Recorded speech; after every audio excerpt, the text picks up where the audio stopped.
hari-hari ini sedang viral ya, sedang viral sesuatu yang menggentarkan iman Kristen dan juga dalam prinsip orang Batak ya pada umumnya yang memahami bahwa pernikahan itu hanya sekali ya, hanya sekali. Ini viral kemarinnya, videonya di mana-mana dan tujuannya adalah bukan mengoreksi ya acara tersebut, tetapi karena ini kemarin juga dikirimkan ke WA saya oleh seorang juga orang Kristen, berita yang viral beberapa minggu ini yang kejadian di Duri 13 ya, dimana istri yang pertama hadir suaminya dengan istri yang kedua. Nah saudara yang dikasihi Tuhan ya, kita tidak membahas siapa yang salah siapa yang berdosa, tetapi sebagai hamba Tuhan saya mau sampaikan kepada kita semuanya supaya kita bisa memahami ajaran Kristen. Kalau kita menjadi seorang Kristen, maka kita harus hidup seturut dengan kehendak Tuhan. Katakan amin. Ya, katakan kehendak Tuhan. Di luar itu adalah pelanggaran dan ketidaktaatan bagi Tuhan. Nah, saya mau sampaikan kepada kita semuanya kalau menjumpai ini di luar. Dan kalau ada saudara diundang, saya berharap sekali saudara tidak ada di tempat itu. Karena pernah saya juga menjadi salah satu contoh ya, bahwa seorang teman semarga saya cerai, itu saya diundang saksi, saya nggak mau, apapun risikonya.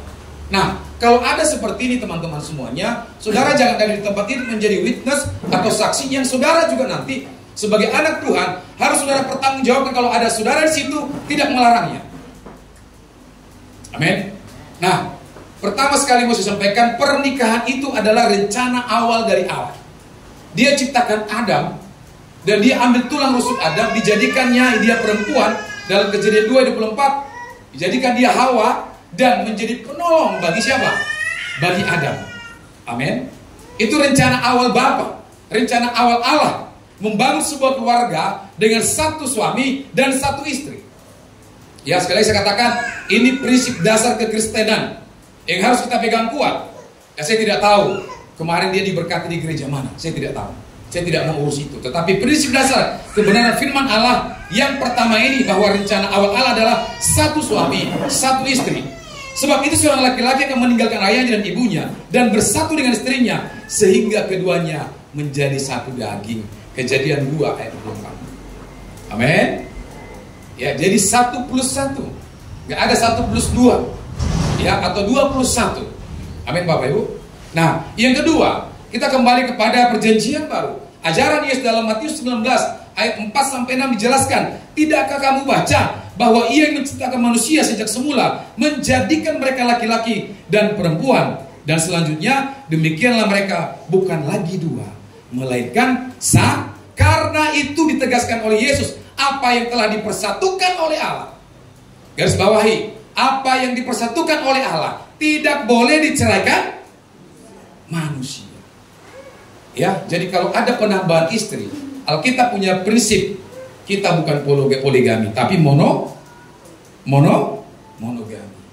Ya, orang Kristen nggak boleh berpoligami, nggak boleh berpoliandri. Amin Bapak Ibu. Jadi prinsip dasar firman Tuhan ini, ajaran tentang Yesus ini, saudara dan saya harus ingat kuat-kuat. Nah, yang ketiga, yang terakhir, ya, ajaran Rasul Paulus. Apa Rasul Paulus katakan dalam 1 Timotius 3 ayat 2? Ya, karena itu penilik jemaat haruslah tidak bercacat. Ya, atau jemaat, ya, suami dari satu istri, atau sebaliknya, ya, istri dari suatu suami. Amin. Amin Bapak Ibu. Nah, kalau ditanya kembali kepada saya, apa itu salah? Menurut prinsip dasar Alkitab, menurut Alkitab, apa yang terjadi beberapa waktu yang lalu lagi viral di tempat yang lain, itu bertentangan dengan firman Tuhan. Katakan amin. Amin Bapak Ibu. Jadi Bapak Ibu sekarang sudah dengarkan ini, sudah saya sampaikan. Kalau ada saudara-saudara kita yang melakukan seperti ini, tolong Bapak Ibu tinggalkan. Karena segala sesuatu yang ada di bawah matahari ini, semuanya harus dipertanggungjawabkan. Katakan dipertanggungjawabkan. Ya, pada hari penghakiman, ketika Allah datang untuk menghakimi setiap manusia. Amin Bapak Ibu. Clear? Clear sampai di sini. Jadi nggak boleh poligami, nggak boleh poliandri, satu istri satu suami, atau satu suami satu istri. Katakan amin. Katakan kiri kanan, satu istri, satu suami. Haleluya. Ya, Tuhan Yesus baik. Baik Bapak Ibu sekalian. Ya, mudah-mudahan terjawab. Ya, dan saya pasti ini sudah terjawab. Ya.